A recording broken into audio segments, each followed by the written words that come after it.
Just read Getting Things Done by David Allen. This book was about how you need to be like water, fluid, and not let external things influence what you do, how to free up your mind, and be able to focus on what really matters and get a lot done without the stress of getting a lot done. So his method was basically that you dump everything out of your mind, everything related to your business, your projects, your goals, your everything, your dreams, the movies you want to watch. Get it out of your head so you think of nothing. You're like water. A stone falls into water and it makes a splash. A stone does not fall into water on a different day, make a bigger splash because the water was busy. When something gets thrown at you, when a stone gets thrown at you, a new project comes your way, you don't have to react in a different way. You could react normally because you don't have all these things in your head all the time. You're like water. You react the same all the time, no matter what. Your mind is freed up all the time for things that matter, for critical thinking, for creativity. Your mind is not used as a notepad. And this is basically the point that he was trying to get across. People think that their mind is just for everything, and they use it as a notepad, like a piece of paper and a pencil. Your mind is so much more than that. You don't need to use it as a piece of paper and a pencil. So that's the point of the book. How he says to do this book was actually from 2001, so he says to use paper and pencil in place of, storing random things in your mind for no reason. But nowadays, I did see a recent interview with him, and he was like, oh yeah, cool, use your phone. But of course, iPhones weren't around in 2001, so that's the reason for that. So what I use is an app on my phone called Wunderlist. Now Wunderlist lets you make multiple lists, and then in those lists, you could have multiple items. And then I think those items can also have to-dos within them. So you want to make lists for locations. That's the number one thing that I feel in this book will help you to stop thinking about things all the time and being like, oh yeah, I have to remember to do that. I have to remember to get that. So what I have is I'll have a list that's for in my car or when I'm out. And that'll be a list of all different stores and places that I might need to go. So for example, I'll have a Home Depot list. And then I have everything, whenever I think of something I have to get at Home Depot, I don't say, okay, when I'm finished with what I'm doing, let me go write that down on my list. I stop what I'm doing immediately, write it down on my list so that it's clear. My mind is clear. It's not sitting in my mind. My mind is not an inbox and an outbox. That's on my phone now. So once I think of something I need at Home Depot, I put it on the Home Depot list, so I'll put like Windex on the list. And then when I'm at Home Depot, I'll just pull up that list and I'll be like, okay, what do I need? Okay, Windex, zip ties, whatever. And I also, because it's not 2001 anymore, I also added people to that list. So I have employees at work who can add things to my Home Depot list that I could see in real time. My parents can also add things to my list if they need anything. So when I'm at Home Depot, I see everything that I need to buy, regardless of whether I knew I needed it or not. I know.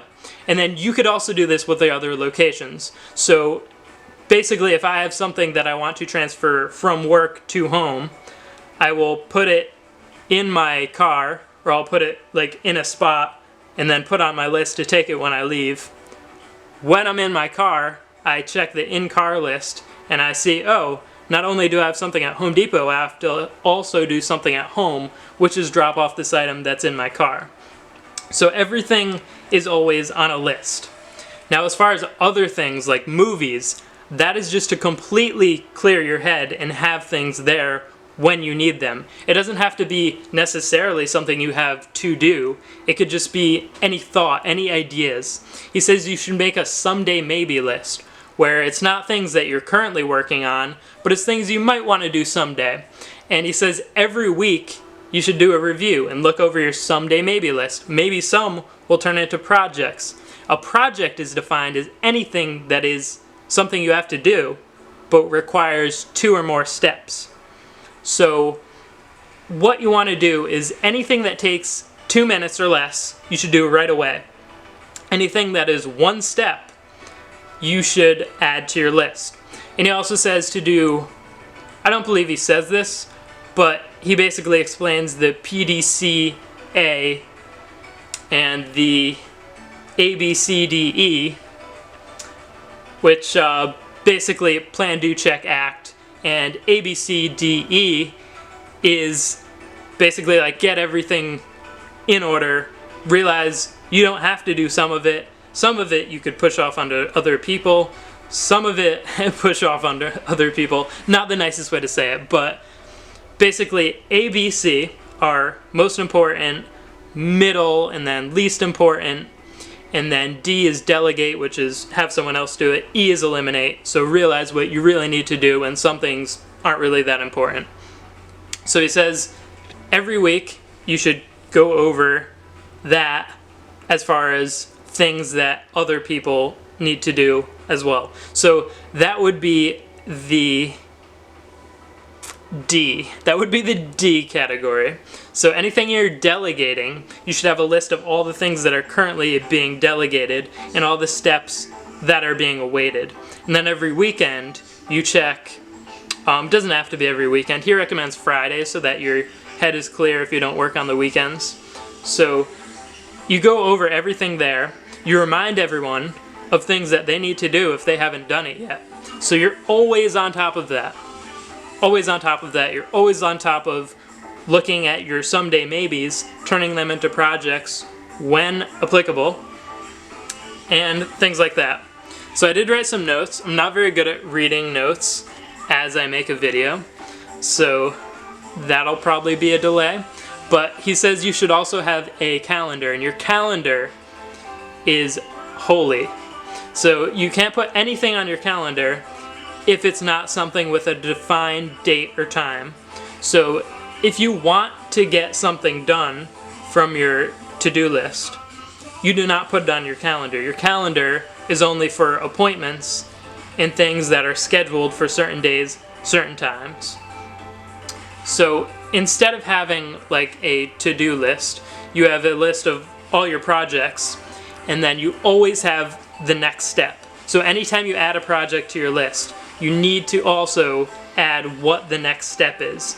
And that is really how projects move along and don't get stagnant. Even when you're working on a bunch of different ones, as long as you have that next step and you're reviewing it weekly, but you should also review your tasks daily in the morning. But the weekly review, he says, should actually take up to a few hours. You really want to go over everything you have. And you want to write things down as well, like your goals, your 1 month goals, your 3 month goals, your year goal, your 5-year goal, and you know, your overall life goals and your life purpose, and get really, really deep. So I'm just checking the next page of my list. So he says to have a tickler file, which is to tickle your memory and basically remind yourself of things that you wanted to do on certain dates. So this is a little bit different from the calendar, where the calendar you have scheduled things. The tickler is basically you set up reminders, and what I'm saying is going to be a more updated version from his 2001 version. But you basically like set an email to send to yourself on a certain day to remind you of something. So if I need to remind myself of something next month, but it's not an actual like task I need to do that month, I just want to be reminded of it, I would send myself an email but set it to send to me on a certain date. And he does that like a couple months ahead. Anything that you know you're going to want to remember, but don't. Or like don't expect yourself to. Yeah, so every morning you have to review the things that you want to get done, which are the tasks. Each project is its own list. You go through all that. You're not memorizing. That's an important point. You're not memorizing the things that you want to do during that day, or just like reminding yourself. And then of those, you can pick a few that you want to get done. And basically, as long as you do all of that, it's kind of a lot to commit to. So at first, I would recommend just doing what I talked about that I'm doing currently, which is using the list mostly for locations, like when I'm in my car, stop at these places. And then I think that once you start doing that, you'll see all the benefits of doing it, and you'll see how well it works. And then gradually you could add in the other steps. And even what I said, all of those things, was more simplified than it actually is. It gets pretty complex, so you would probably have to read the book if you want to do everything right. But I think start simple, and then if it's working from there, then yeah, go ahead and read the book and try to implement it even more.